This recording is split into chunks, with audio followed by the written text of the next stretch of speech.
All right, we are live back with you once again here for Johnny Torch Live number 25. Big 25th live edition. Wow. Has it really been that long that we've been doing live videos? It really doesn't seem like it. I wonder when we started doing live ones. I think it was in April. I started the live format. And it's really been helpful because it's really a lot faster that I can get a lot of more content out. And part of the problem is, though, is I still take a long time writing these live shows too. Like for instance, we're gonna look at the Black Panther trailer today, and I must have jotted down 1,000 notes. And it's really cool because we get to dive deeply into these trailers now. Before, when I used to do the Torch News Roundup as a scripted show, it tended to be a lot of videos. And personally, I like getting down into the details of some of these things that we're talking about. We're probably not gonna get as detailed as we did with the Last Jedi trailer about a week ago, where that one took like about a half hour. We were talking about all aspects of it. The Justice League trailer took about 15 minutes, so it's probably going to be something closer to that. But if you have a comment or question or observation about the Black Panther trailer, leave it in the comments below or in the chat, which I have right before me. Of course, I always seem to miss the chatters because I just get too wrapped up in what we're talking about, and I forget to look at the chat window. I think there's a way to put the chat window up on the screen. I should probably try to do that maybe someday. It would make things a lot easier. But as usual, we will begin the program with a little something I like to call Johnny's NFL football picks of the week. All right, like I said, I'm going to put some, I said this last week, I'm going to put timestamps on. I've been doing that for the past couple of weeks in case you're not interested in football. I understand totally and entirely, and you could just pass over the segment, um, like the firstborn of Israel. I have to, hell, no, Hell in a Cell was last week. The Tables, Ladders, and Chairs, I believe is what it's called, event is going to be on WWE this weekend. I probably am not going to be able to get another video out. I'll talk about that later once we get into a segment where I'm going to wrap up the show. But if I have time, I will try to get a quick reaction of my predictions, I should say, for Tables, Ladders, and Chairs. As you can tell, I'm a little tired, a little disoriented. If things are not quite up to specs, you'll know the reason why. A little bit of a headache, a lot of activity going on in my personal life. So let us begin our weekly rendition of Johnny's NFL football picks of the week. All right, Roger Goodell was out there making speeches today. I didn't catch the whole thing, but the salient points are, of course, he wants everyone to stand for the national anthem, but he's not going to do anything to make everybody stand for the national anthem. It's a problematic issue. There's no real easy answers. It's just a bunch of upstarts trying to, you know, bring more attention to themselves than whatever their gripe is. And entertainment, I have always maintained, is not the place to be making political statements. Now, we've been going through this forever when it comes to award shows. Every single Oscar or Emmy event is replete with liberals, because there's a lot of liberals in the entertainment industry for whatever reason. you know, spouting off about their views and this and that. And again, it's one of those things. It's their right, I suppose. Yeah, but nobody tunes in to an entertainment program to listen to the opinions of these overpaid, you know, quote unquote celebrities. And it's the same thing for sports figures. I mean, you might argue that they're not quite as overpaid because you have to understand that, in the cases of football, it's a contact sport. There's more chances of injury and so forth. So maybe they have a slightly, more reasonable reason for their expensive price tags. But, all that aside, there's a time and place for everything. And as I've said before, this is just not the time or place for these kind of protests. Okay, so looking back at last week, I had an abysmal week with 4 wins and 10 losses. If you're keeping track at home, that gives me a overall season standing of 51 victories and 40 defeats. Again, still above the Mendoza line. Not doing too poorly, but we could do a lot better, and hopefully this week we will. All right, big week 7 in the NFL. Hard to believe the season's about halfway through already. Jeez, like 2 months and it's already halfway through the season. Hmm. All right, we got a couple of buys for the Texans and the Lions. Both have a bye week. All right, so as it looks here, we've got the Thursday night game, the Chiefs and the Raiders. The Chiefs got their first loss handed to them by the Steelers last week. They're going up against the Raiders, who I believe still doesn't have Derek Carr back in the driver's seat. Carr in the driver's seat. Isn't that clever? So I'm going with the Chiefs for the victory on this one. Moving on to Sunday, we have the Buccaneers at the Bills. I'm going to take the Bills on that one. The Panthers at the Bears, and I understand the Bears won last week, and the Panthers lost. I had the Panthers last week too, and I was surprised, but I gotta still go with the Panthers on this one for the win. Titans over the Browns, of course. It's a sad state of affairs in Cleveland.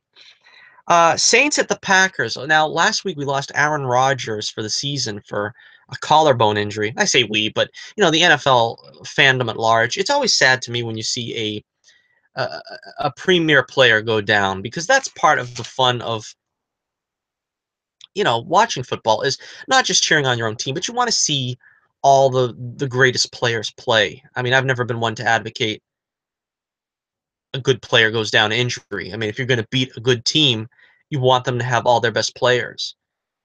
Um, you kind of hope they're not going to play at 100% that day, but you don't want to see them taken out. Thing here, I mean, Aaron Rodgers is a phenomenal player, and it's the NFL at large is worse for him not being able to play. Um, I'm going with the Saints for the victory on that one. You know, I don't know as of now who the backup player is, the backup quarterback. I didn't see the game. But Drew Brees, of course, a great quarterback, and they played very well last week. They won by a large margin, I believe, over the Lions. I'm going with the Jags over the Colts. Colts are still having problems. I don't know. Jacoby Brissett, my guy from Patriots, doesn't seem to be able to carry the team. I'm going with the Rams over the Cardinals in jolly old London. A lot of games in London this year. The NFL is trying to maybe franchise out a team over there. Um, I'm going with the Dolphins over the Jets, even though the Jets gave my boys a good game last week. The Patriots, they gave them a good game, but I don't know. I'm going Dolphins at home. I'm taking the Vikings over the Ravens. Taking the Steelers over the Bengals. I'm taking the Cowboys over the 49ers. Oh, the 49ers are as abysmal as the Browns, practically. I'm going with the Broncos over the Chargers, although I did call the Chargers winning last week over the Raiders. Raiders are suffering. That's probably the reason why the Chargers won, but the Chargers were sort of like on a hot streak from winning. Put two victories together. Uh, Broncos are going to be tough to beat, though, although the Broncos did lose last week to the Giants. So I'm taking Broncos over the Chargers.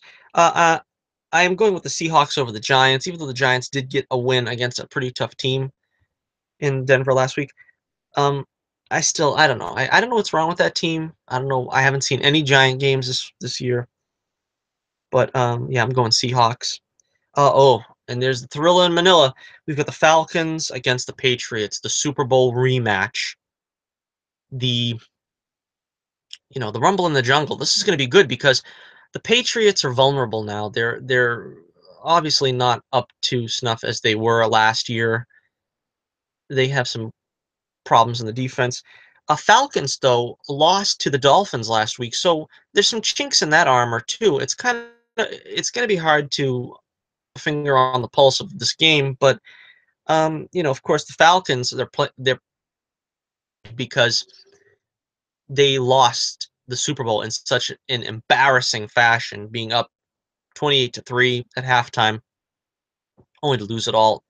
So you can imagine they probably circled this game on the calendar. Maybe they lost last week because of the donut principle, that they were looking past the game of the week and looking forward to this game. Patriots, of course, they never take a game lightly. I'm sure they're up for this one. Got to go with the Patriots on this one. They're at home. Gonna be a hard-fought game, and I'm looking forward to seeing it, but I'm going with the Patriots for the victory on this one. And finally, on Monday night, this is always a good game. The Redskins at the Eagles. Redskins always give them a good game, but the Eagles look really hot right now, 5-1. I'm going with the Eagles for the victory on this one. So that is it for another week of our weekly edition of Johnny's NFL Football Picks of the Week. And I understand if you don't watch this segment. I understand, especially if you're not watching the NFL this season, if you're boycotting it. I don't think boycotts really work. I don't watch a lot of football, as you can tell when I say a couple of times. I haven't seen them play. I haven't seen them play. I watch like maybe one or two games a week. But uh, that's your choice. If you want to boycott it, it's fine. I understand. But like I said, I don't really know that boycotts really work that well. Apparently, it is. They see the revenue going down. Um, if anything, maybe you boycott the sponsors and not watch the games. That might be a way to do it. So that's interesting, to consider. All right, let me take my obligatory swig of water as we plow into right now roundup number 63. And oh, that's another one. We have been doing it for so long. The Torch News roundup. We're on our 63rd edition. Okay, first up, we're going to start with pictures of Ant Man and the Wasp film that is being shot right now. I believe it's her. This is the costume now for Paul Rudd, and it looks like it's been updated a little bit. Can't tell you exactly. I mean, the gauntlets look a little bit different. It looks a lot more snazzy. Looks like a lot more pop. Looks great. He looks really good. Um, yeah, I'm really looking forward to this movie. I'm a big fan of Ant Man and the Wasp. I thought the first movie was great. Probably kind of in the middle of the pack.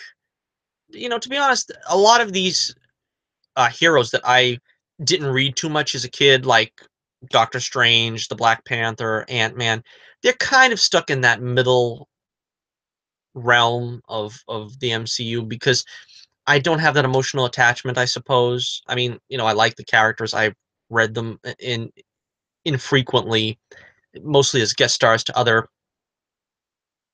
in other books. But yeah, every Marvel movie has been top notch so far. So see that all these characters are getting their due live action. We get a full viewing here of Evangeline Lilly's Wasp costume. That's probably the best picture we've seen of it so far, where you can see all of it. And yeah, it looks great. I mean, I like like I said before, the more you know unique outfits that the Wasp wore in the comics. She was always a clothes horse and always wearing all different kinds of various outfits. Fashionista, I guess she is. But this looks practical for what they're going for. It's blue, which is my favorite color, so I like the contrast to the red Ant-Man suit. And it's all armored up, so to speak. Yeah, Evangeline Lilly looks great. She looks like she's up for this too. Like I said, I love the way her hair looks in this film. They got rid of sort of the traditional um, pixie cut that she used to wear, but she looks great. And I don't see the wings there yet. I'm guessing they're going to be CGI'd in times. I imagine as well that they're going to be mechanical in nature and not the biological ones that I think she has in the comics. We got one more shot here of them together, so let's take a look at that. Close-up shot of the two of them. And again, like last week, this is going to be a very image-heavy episode this week. I got a lot of shots to show you of the trailers. But first, let me get this last shot up of Ant-Man and the Wasp. This looks great. Can't wait to see this one. This is going to be a lot of fun. And, we have Michael Douglas coming back as Hank Pym. We're going to have Janet in it this time as Michelle Pfeiffer as Janet. And it's gonna be really exciting to see what they do with it. Now they're gonna rescue Janet from the, you know, the microverse, I guess it's called, or is she just gonna be there in flashback? It's gonna be interesting to see what they do. Uh, Personally, like I said, this story can go in many different directions. I just hope they have a good villain. I always wanted to see Ultron in this story with Ant Man and Hank Pym. And the Ghost is going to be the villainess. Originally a male villain, of course, and they have to change things, but whatever. But anyhow, yeah, that's our first good look at the costumes. The costumes look great, and they look great. I just can't wait to see this one. I believe it comes out next year. I'm not sure um, if it's after Infinity War. Uh, I believe Infinity War is first. I'm not sure. Infinity War. I think this is going to be the first one after Infinity War, although I could be mistaken. But yeah, they look great. Evangeline Lilly and Paul Rudd as Ant Man and the Wasp. Okay, so moving on, we've got our second story of the day here. That was just a little bit of fun, but this is actually a breaking news story. Uh, a Star Wars story. Like the segue there. All right, the news dropped that we have a title for the new Han Solo film, and it's called Solo. Wow, that's pretty clever. Seriously, I think it's a good title. You know, it's fairly generic because it isn't Han Solo, but that now this way you don't have the confusion of is it Han Solo the movie or Han Solo the movie. It can be whatever you want it to be because it's just Solo. But yeah, frankly, I'm gonna keep calling it the Han Solo movie called Solo. Ron Howard, of course, took to Twitter here or whatever it was to drop this information. And apparently, they just finished shooting. I believe they started shooting around the 4th of July. So I'm trying to think. That sounds to me like an awful long shoot because a lot of people were saying Ron Howard was just brought in to tighten up the screws, put a few more scenes in, take out a few scenes. But more has been done that they don't even want to tell us because reshoots that take literally 4 months are not reshoots. You're basically shooting almost the entire movie again. So I wouldn't be surprised if Ron Howard is going to be known as the complete director of this film. It's not going to be Lord and Miller's at all. A lot of it was written with them in mind, and of course, the controversy is when they were trying to improvise too much. Kathleen Kennedy um, poised the axe to sever them from the movie. And I don't know. I think it's for the best. I mean, as ironic as it sounds, I trust her in this. I know I'm pretty much a critic of The Force Awakens, but act was taken with Rogue One. And I think the reshoots of Rogue One were really warranted because from what I hear, of course I don't know the full extent of what was changed, but they because it was originally I think thought of as more of a heist movie. I think they changed it more of just a Harry procedural movie where they had to like accomplish something. I always use this, and if you've seen any of my reviews about Rogue One, you'll know I use this one all the time. But I compare it to Force 10 from Navarone. It feels more like in that vein that film to me, and I think that's why I don't know what the Han Solo or Solo a Star Wars story is going to feel like, but I just feel that with Kathleen Kennedy and um, Lawrence Kasdan and Lawrence Kasdan's son, who worked on the script, and Ron Howard, I think we have a better chance of having this film reflect more accurately the Han Solo of the original trilogy. Get some bikers outside, I guess. I don't know if you could hear that. Okay, so well, give me some thoughts on what you think the Han Solo movie should be about, the Han Solo prequel, or should, as we should now call it, Solo, a Star Wars movie, or Solo, a Star Wars story. I prefer the Star Wars anthology. I think everybody does, but they didn't want too many idiots looking through the dictionary. What's an anthology? I don't get it. What's an anthology all about? I don't know what that is. So they had to call it a Star Wars story, sort of like a Christmas story or something like that. But yeah, like I said, I would like to see pretty much them touch on all the aspects of the early Han Solo career. I don't know if they want to do that. They might want to save some stuff for a sequel. I'm sure they're thinking of a sequel, although they weren't thinking of a sequel for Rogue One. So this could be a one and done, a one off that they're not even intending to touch on the entirety of Han Solo's pre A New Hope story. Um, because we haven't heard a whole lot about what this is going to be about. All we know so far is that Lando Calrissian is going to be in it, so obviously we're going to see the story where he meets Lando, his mentor. I think they said his name. I don't remember. Is going to be in it as well, played by Woody Harrelson. Paul Bettany has been brought in. Amelia Clark is in. Paul Bettany's been brought in by Ron Howard, by the way, so I think that was an addition brought in by him. I don't know what the character is going to be. Uh, we don't know if Jabba the Hutt's going to be in it. I'm hoping he's going to be in it. We don't know if Boba Fett's going to be in it, which I'm hoping he'll be in it as well. I don't need a Boba Fett solo film. I just need Boba Fett in the Han Solo film. That's the way I look at it. And we do know that Chewbacca is going to be in it, of course. You can't have a Han Solo movie without Chewbacca. Are you kidding me? All right, so we know that going forward here. So I don't know. I'm still kind of cautiously optimistic about this film. I think I've written it off by now, but if they do it right, if they, like I said, of what I want to see, it'll probably be fun. I mean, it's going to be hard to see a Han Solo movie without Harrison Ford as Han Solo, but we already had an Indiana Jones without Han Solo in the Young Indiana Jones Chronicles that went on for quite some time, and we also had young Han Solo in um Last Crusade with River Phoenix, albeit briefly. I mean, that was only like a 10-minute scene or 15 minutes or something, but so I mean, you have to give them a little leeway. You got to give them an opportunity, I think, to do something that's a little further back.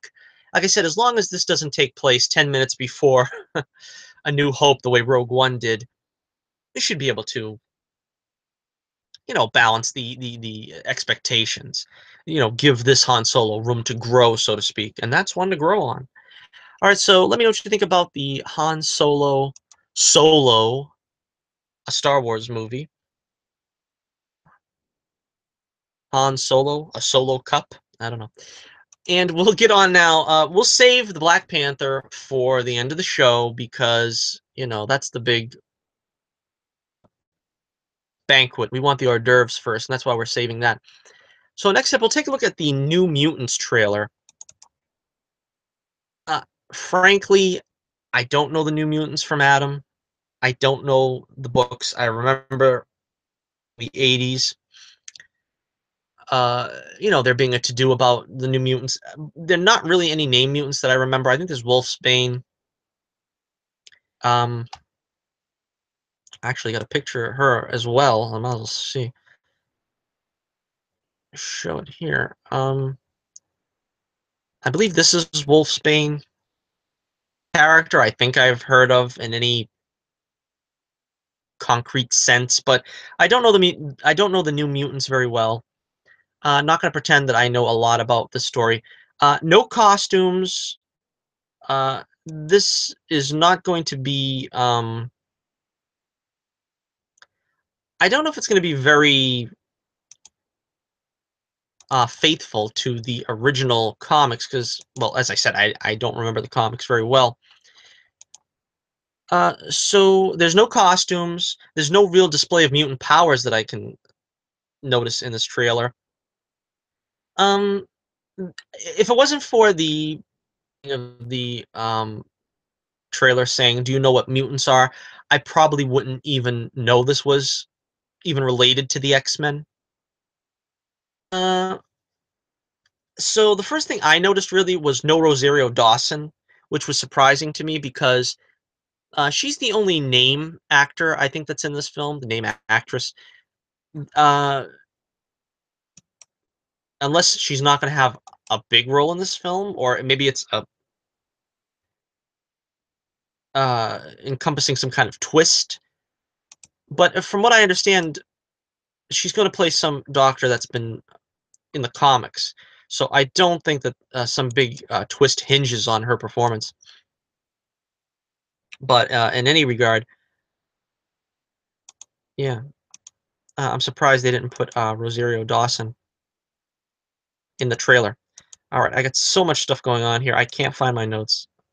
I'm gonna have to wing this one if I can't find them. Okay, here we go. Yeah, I wanted to mention the music. Music is always a big part of what people talk about with the trailers. In this case, they used Pink Floyd's "Another Brick in the Wall" classic. I thought it went really well with the trailer. I liked it a lot. I'm glad they used that one.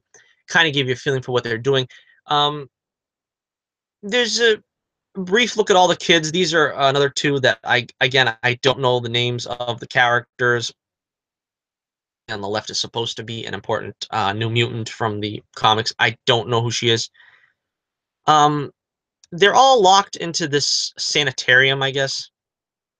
That's what it is. And one kid says something like, "So it's more a horror movie than anything else." It looks like an obvious homage to Psycho, and it looks like basically an '80s horror throwback. You have faces coming through the walls and a hand in the wash machine. It doesn't look like a superhero movie. I have no idea who the antagonists are, singular or plural. Maybe it's Rosario Dawson. I don't know. It looks like the typical X-Men thing where they're just keeping mutants prisoner and they're going to experiment on them or keep them locked up. I really have no idea what to make of it. I'm not a big fan of the horror genre, so I can't, claim to be very excited about this. If they stuck to the comics, maybe, because I don't think the comics were known as a horror comic, the New Mutants. I don't know what to make of it. I'll probably see it, when it's on TV. I doubt I'm going to go see this at the theater. Um, but wanted to cover it in the interest of covering everything superhero and all comic book news. But yeah, that's the New Mutants trailer. Very interesting, but to be honest with you, doesn't grab me. Doesn't really do anything for me. I said maybe the next trailer they'll delve a little more into it, show us some of the mutant powers. There's not going to be any costumes, so I'm not even going to bother. Looking forward to that. Don't know why they do that. Would love to see a costume, and even in the Bryan Singer X-Men, they really don't glorify the costumes and put them center stage. But if you're looking forward to New Mutants, let me know what you think in the comments below. What about the comic? What about this do you think is different than the comic? Let me know because I'm not really knowledgeable about the New Mutants comics or the New Mutants in the comics. Um, just remember them very vaguely from the '80s when they first came out. The New Mutants trailer review, and now we're going to move on to our final segment here. We have the Black Panther. Okay, the Black Panther trailer. All right. All right. So first off here, let's see. Some of these images are a little digitized looking, but that's the best I can do on such short notice. All right, so the trailer starts with all the high-tech ships flying around and going into Wakanda, saying, I've never seen anything like this before. He gives this big speech talking about stuff from the Avengers. I've seen gods flying and alien technology and all that. Um, it kind of looks to me like Everett Ross is going to have a bigger role than I anticipated. Martin Freeman, of course, playing Everett Ross. I thought he was just gonna have like some kind of cameo, glorified cameo with him and Claw, but he might have a thread going through this film. I think because we know at some point I think Black Panther is gonna leave Wakanda. I don't think the whole movie takes place in Wakanda. That's probably where his segment of the film comes in. So they're doing the same kind of thinly veiled force shield like Wonder Woman had in the Wonder Woman movie to protect Wakanda from prying eyes. You can see it going through like a veil of cloak there, and it transforms into the city so that anybody on the outside doesn't see Wakanda. They just see, like a reflective image. So that was pretty cool. Like I said, I think Wonder Woman kind of stole their thunder with that last year. I mean, this year, but I mean, when this movie comes out, it'll be old news because it'll be last year.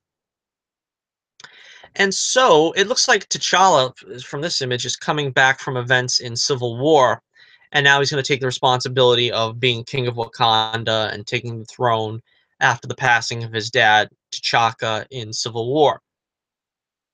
Bassett and Lupita Nyong'o, who I guess is his love interest in this film, although we really can't tell it this from this trailer, but telling him to be the king he wants to be. Very interesting, that he's like seems unprepared for this role. I guess because his father died so suddenly, seemed like he's prepared for this. Well, like I said, a lot of images here. I want to try to get a couple of them up. I don't know if I can. Let's see. Uh, I thought this was pretty cool. Let's take a look at this image. Yeah, that's T'Challa's sister. I think her name is Suri. I'm not sure. Again, I'm not really knowledgeable about Black Panther, but that's his sister. And I thought this was cute. They do the little handshake thing with little razzmatazz in there, and yeah, that was cute. I like that. Now it looks like his sister is working on a high tech version of the Black Panther suit. If I can get the image up, of course it's not working. Alrighty. This was, I gotta be honest, I wasn't too sure if this was a good idea. The Black Panther suit, the second suit, is apparently stolen by Killmonger, and that's why we have like two competitive Black Panthers, fighting each other. I didn't know if that was a great idea because I wanted something a little more unique in the look of the villain. They look so similar, but we'll get to that in a minute because there is a little difference between them. Um, of the Dor Milaje, the chief, I guess she is. I don't know who she is, but she's the only one that's got some lines out of all the Dor Milaje. So I guess she's a chief of the, or whatever you want to call his royal guards. And she tells him not to freeze, and he goes, "I never freeze." And this is like a cool scene that reminded me of Batman Forever, where he drops straight through the I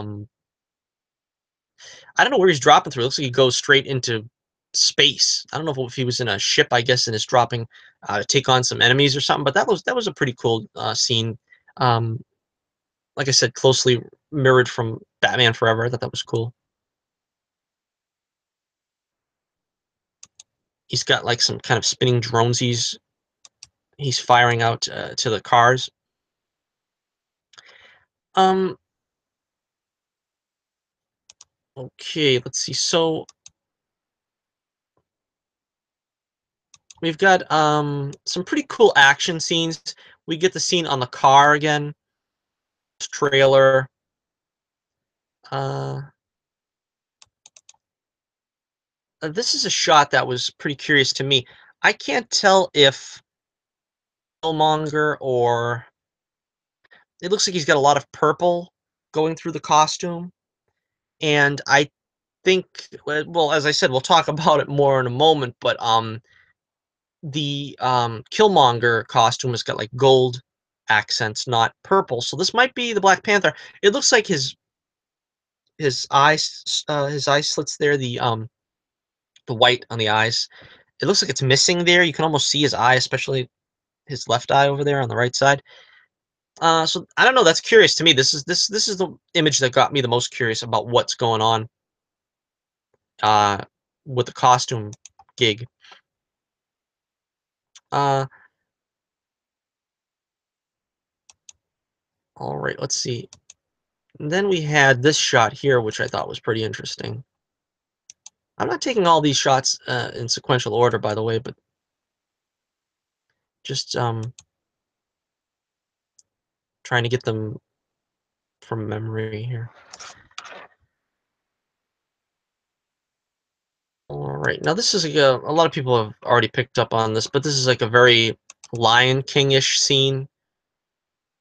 where it looks like he's walking through, like, I don't know if it's a graveyard or something, and the colors in the background and stuff, and he's got that great shirt on, a great outfit there. I don't know a whole lot about the comics, but I think I heard that he can talk to the spirits of past kings. I don't know if it's like this certain location he's in is the only place he can do that, but I don't know if they're gonna go there with Marvel comic with the MCU are gonna take that from the comics, but it's an interesting possibility. I don't know. All right, so again, that was a great shot there. That I just love the way that looks. Let's take a look at some of the with Killmonger. Look at him again. Some of these pictures are not showing up that well, but okay. So Killmonger looks like he's got like ritualized tattoos all over him, which is kind of unsettling that a guy would do that to himself or have to do it to himself. Looks like you know, it looks like he means business. He's talking about burning the world down to the ground or something, and he breaks Andy Circus claw out of prison. We've seen that before. And it was interesting. It looks like there's something that I want to steal in a museum. I have no idea what that could be about. Um, it seems like that's the reason why he got jail. Try to help him get this object in a museum. And Claw, it's good. We finally get to see Claw in action with his sonic arm. The sonic arm, I have a picture of it here, but that's of course Andy Serkis. It's always great seeing Andy Serkis, in a role, especially getting to show his face.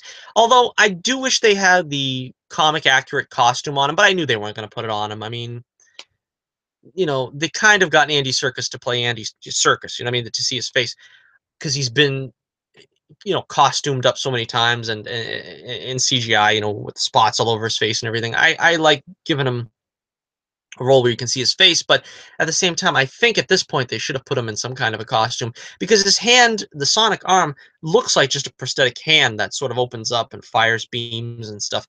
I wanted something a little more flashy than that, and I knew they weren't going to put him in like the complete comic accurate costume, but give him some kind of costume that looks like he's wearing a costume, not just street clothes and you know a synthetic arm. Exciting visually, so to speak. All right, but I like Claw and I like Andy Serkis. I'm glad they're putting him in it and giving him, it looks like he's getting, at least second tier villain status. There's a third villain supposedly here, Manape, which I think it's the same shot of him. That's why I didn't get that image up. It's the same shot from the first trailer because I showed the shot in the first trailer. If you want to see the first trailer review of Manape, which they're not calling him Manape because obvious reasons. You're gonna have some idiots saying, "Oh, Manape, he's a Manape." We'll have uh, racial tension on both sides over this when it's just a comic book costume. I mean, they should have just costume and name, because you know it's understandable that you don't want to give airtime to jerks who are going to just come out of the woodwork and start saying this crap, but it really harmless. You know what I mean? It's just the character's name that he got from the comics, and it has a big part to do with his is worshiping the ape the same way that the Panthers Conda, something like that. But it's again, I'm not really even going to stress over that because I do want them to stay as close to the comic as possible. Give him the full costume and the name Man Ape, but I don't know. We'll see maybe in the future how that goes. All right, so let's take a look now at what we've been holding back on here all this time. Apparently, the Killmonger costume is going to be the Golden Jaguar. See, now I'm again not too familiar with this character from the comics. But it looks great. That's why I said I wanted him to look differentiated from the Black Panther. I didn't want it just to be, oh, he's got a gold necklace, and so it's different than the Black Panther because he's got a gold necklace instead of. But here you can actually see the jaguar pattern on his head, and a little bit on the hands or whatever else over there. Looks really good. This I think is when they fight, which that's going to be interesting. I don't know. Is that going to be the end of the movie where they have this? It looks like some kind of man-to-man challenge, and they're in the first trailer. They were in the water fighting, just without costumes, just in shorts basically, and then now they're battling, and it looks like the Golden Jaguar costume. Killmonger has it. That's the big new and improved suit. I guess he steals from the Black Panther's sister's laboratory there. Um, Let me see my notes. Let me see if I didn't miss anything. Yeah. So yeah, I didn't. Yeah, I don't know a whole lot about the Black Panther comics. I don't know a lot about the Golden Jaguar. I don't know if that is Killmonger's um uh alias, so to speak. Secret identity is the term I think I was looking for. But uh, it looks great. I think he's got a great costume, and so I think they're differentiated enough where it's not going to be a problem. Yeah, so I'm really looking forward to this one. This was a great trailer. It didn't give away too much. It basically gave a little whetting of the appetite, which is I think what we needed because the Black Panther trailers are great, but like I said, for those of us who are pretty much not familiar with the character, which is like I said, a lot of people, it's sort of like a niche character. The same thing with Doctor Strange and maybe Ant Man, where the Black Panther isn't really well known by and large by you know, for his solo adventures. I mean, I think pretty much every comic fan knows him from the Avengers. He had a big part in the Avengers, a large role to play. And yeah, so I think the trailer looks great. The character looks great. Really looking forward to this film. Touch briefly on because we're talking about the music in the New Mutants trailer. I wanted to touch also on the music here in this trailer. That's also been sort of a source of controversy.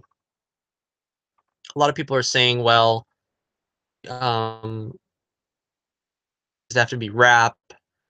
They just do some orchestral music, tribal music or something. Um, as far as the music was concerned, I thought it worked with the trailer. I don't think it was very melodic. Like I'd like to sit and listen to that music, that song, for an extended period of time. But it did seem to work with the trailer, with the story, because the lyrics they keep saying show me respect and bow down. It kind of felt to me, at least, this is what I got from it, that the show me respect was coming from the Black Panther, from T'Challa, and the response he's getting is from Killmonger, bow down. So it kind of worked for me in that it reminded me a little bit, in a much more minor comparison, but it reminded me a little bit of the Amazing Spider-Man 2, where they had the electro song or whatever that was going through his brain of you know, he was like all his emotions and all his thoughts were like coming through in that song. And it kind of felt to me like this is sort of what was happening in this song was a sort of mental duet between Black Panther and Killmonger, where one is trying to say, show me respect. The Black Panther deserves respect because he is the legitimate king of Wakanda. And Killmonger obviously won't have any of it, and he's being an upstart, and he wants, T'Challa to bow down to him. And, then there's also the line, the revolution won't be televised. I guess that has to do more with the fact that T'Challa says it at some point in the trailer. He says, the fate of the world or something is in the balance here. So, the revolution will not be televised. People don't even know Wakanda exists. And it's going to be the catalyst of what happens to the rest of the world, this battle between the Black Panther and the Golden Jaguar. And whenever whoever comes out on top is going to be in the position to conquer the world. And that's basically what this one is about, and it's pretty exciting. I thought it was a really good trailer. And I thought, like I said, the song kind of went appropriately with it. It was pretty cool. I think that's about it. Yeah, I think I've covered everything now with that. But so yeah, let me know what you think about the Black Panther trailer. Let me know what you think about the song choices, what you think about the Black Panther's place in the MCU. The Black Panther film is going to come out February 16th. And then a couple months later, we have Infinity War. So this is going to be the film to lead us into Infinity War. And I wonder what T'Challa's part is going to be in that. He was very closely tied to Civil War, so he's already.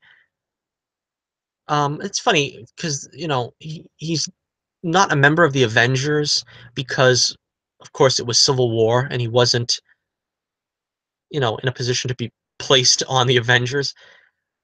But now that Infinity War is coming and the Avengers will apparently be resurrected, so to speak, it's a good place for T'Challa to get his membership in the Avengers. Who knows when all is said and done, is the Avengers going to be led by T'Challa? Because a lot of people are saying it's going to be a very different looking Avengers that possibly Iron Man will be stepping down, Captain America will be stepping down, we'll have Captain Marvel possibly taking the place of one of them. Probably Scarlet Witch will still be around, maybe Vision. I really hope they have them two together before anything happens to Vision. I mean, a lot of people are saying, well, something will happen to Vision because you can't roll for very long, with all the makeup and costuming. But anyway, yeah, very exciting trailer. I'm looking forward to the Black Panther coming out in February, my birthday month. So I'll be seeing that probably with a free bag of popcorn. I think that's what they give you on your birthday, right? So I'm looking forward to that. And what else? Halloween coming up. Guess who yours truly is going to be for Halloween?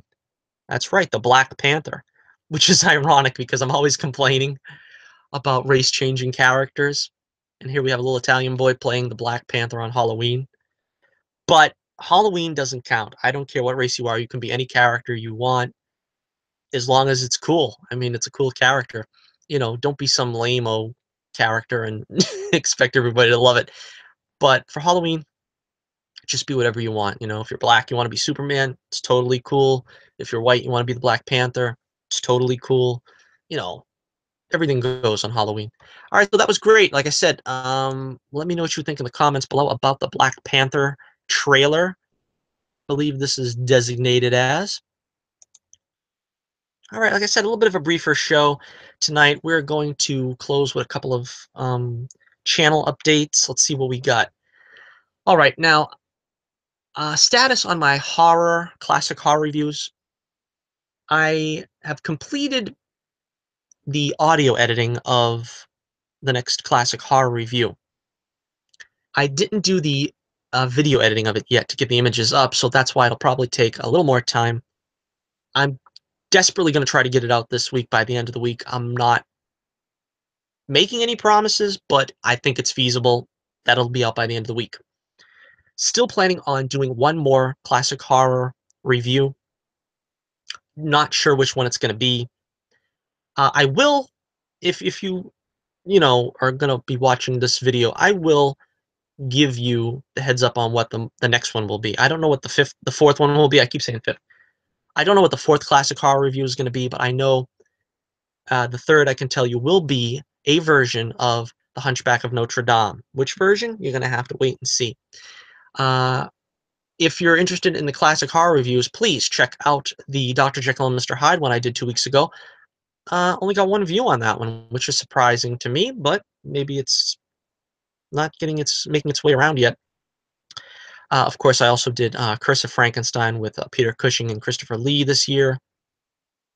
And I did a full 4 videos last season for Halloween for October. It's very interesting because I only can get 4 out a month, and it's a very brief month, so it seems like it's gonna take me years before I ever fill up this playlist with a lot of classic horror reviews because, um, it's not that easy to get them all out in, you know, in successive time. Um, that's why my projects usually more few and far between when I try to do these scripted reviews. Also, check out, of course, the Phantom of the Opera 1943 review I did from last year. That's a very popular one, so if you haven't seen it by now, it'll probably show up in the feed at some point. Uh, a lot of them, The Invisible Man last year, Island of Lost Souls, which I just watched again last night, as a matter of fact, for my Halloween viewing, and um, The Return of the Vampire, which is kind of harder to find. It's a little bit more niche if you can find it on, Turner Classic Movies or something. Check into that. As far as this week in comic book television, as usual, I'm behind and haven't watched all the shows yet. To get caught up and watch them all by the end of the week, but I probably won't be doing a This Week in Comic Book TV video until Monday. Monday is probably going to be the earliest I can do a This Week in Comic Book TV, which bothers me because next week is starting full of shows, but there's so many shows, it's almost impossible for me to get to them all. I could try to do a daily show where I just do like maybe 2 episodes of a show a day. I don't know how that would go over. I know a lot of people do daily shows. John Campia is doing it now. My buddy, uh, uh, excuse me, my buddy Sean Chandler does videos pretty much daily. So I know it's possible and it can be done. Maybe I'll have to do that if I get too far behind. We'll see how it goes. We'll see what happens. So the reason, of course, why I can't do This Week in Comic Book TV on the weekend is I am going to be at, and this is the last video probably of me reminding you of this fact, I'm going to be at the Mice Expo in Cambridge, Massachusetts this weekend, God willing, Saturday and Sunday. That's the 21st and 22nd of October. I'm going to be there signing copies of The Adventures of Bullets Bourbon. I've got 4 issues out ready to go. I'm going to have a lot more goodies to give out, some swag that you can purchase, a couple of freebies. It's going to be a fun time. I'm going to be going in costume, as I said, so you'll be able to recognize me immediately upon entering the place. It's going to be held at the Lesley University at University Hall. It should prove to be a fun time. I've been looking forward to it all summer long. I've been talking about it. My chance to get the book out there to the public and get you guys caught up on the adventures of Bullets Bourbon. Really excited about this. Bullets Bourbon Private Eye. You can check out the link in the description below to get yourself a copy. And, if you're not going to be in the Cambridge area in Massachusetts, get yourself a copy. Let me know what you think of it. Like I said, there are 4 issues out. Our most recent one is on the screen there. You can see Street of Dreams, which is the beginning of a 3-part story arc. I think I've mentioned it before as well. I am having like a little problem with my thumb being injured. It's getting a little bit better in time. It's been bothering me for the past 2 weeks, so I haven't really done any more inking. I've got to finish inking the 5th issue. That probably the inking won't take too long, but the problem is the coloring will probably take longer because the next issue will be double-sized. Yes, I'm giving away another little secret, double-sized issue for the next issue, issue number 5. Issue number 5, by the way, will be called One Bourbon, One Scotch, and One Miller. And betraying the fact that Detective Scotch comes back, and I'm sure he's very thrilled about that. The two get along like oil and water. And that's what's fun to write them two together. I've always seen it as a very Bob Hope and Bing Crosby relationship from the Road pictures. Um, they don't dislike each other as much as their contrasting personalities always cause them to clash, and it's fun to bring them together as often as I can. All right, so once again, the Mice Expo being held this weekend. Be sure you check it out. It'll be a fun time for all, free to the public. And I'll try to get the next classic horror review out by the end of the week, but I'll probably see you next time I see you will be after the Mice Expo, and I'll have plenty to talk about then about how it went down.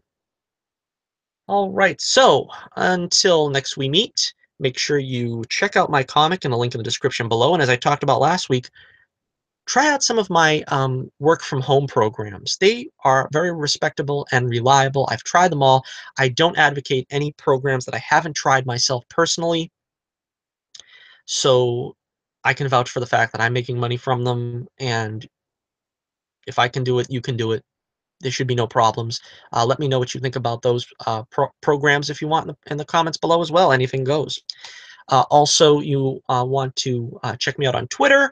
I should try to get a poll up. I keep meaning to get a poll up. I keep not stopping to come up with a poll, but uh, check the Twitter page regularly, and I'll see if I can get some polls up there. Make sure you smash that like button. Smash it. Smash the subscribe button if you haven't already. Like I said before, I've gotten a couple of new subscribers. Thank you very much to the new subscribers. Hopefully we can get some more views. Not as many views as I'd like. It seems like still getting under 10 views for these videos. Would like to get a little more views. But I'm looking forward to doing the comic book this week in comic book TV coming up next Monday. All right, so until next we meet, this is Johnny Torch reminding you, keep the flame burning brightly, and I'll be with you again real soon.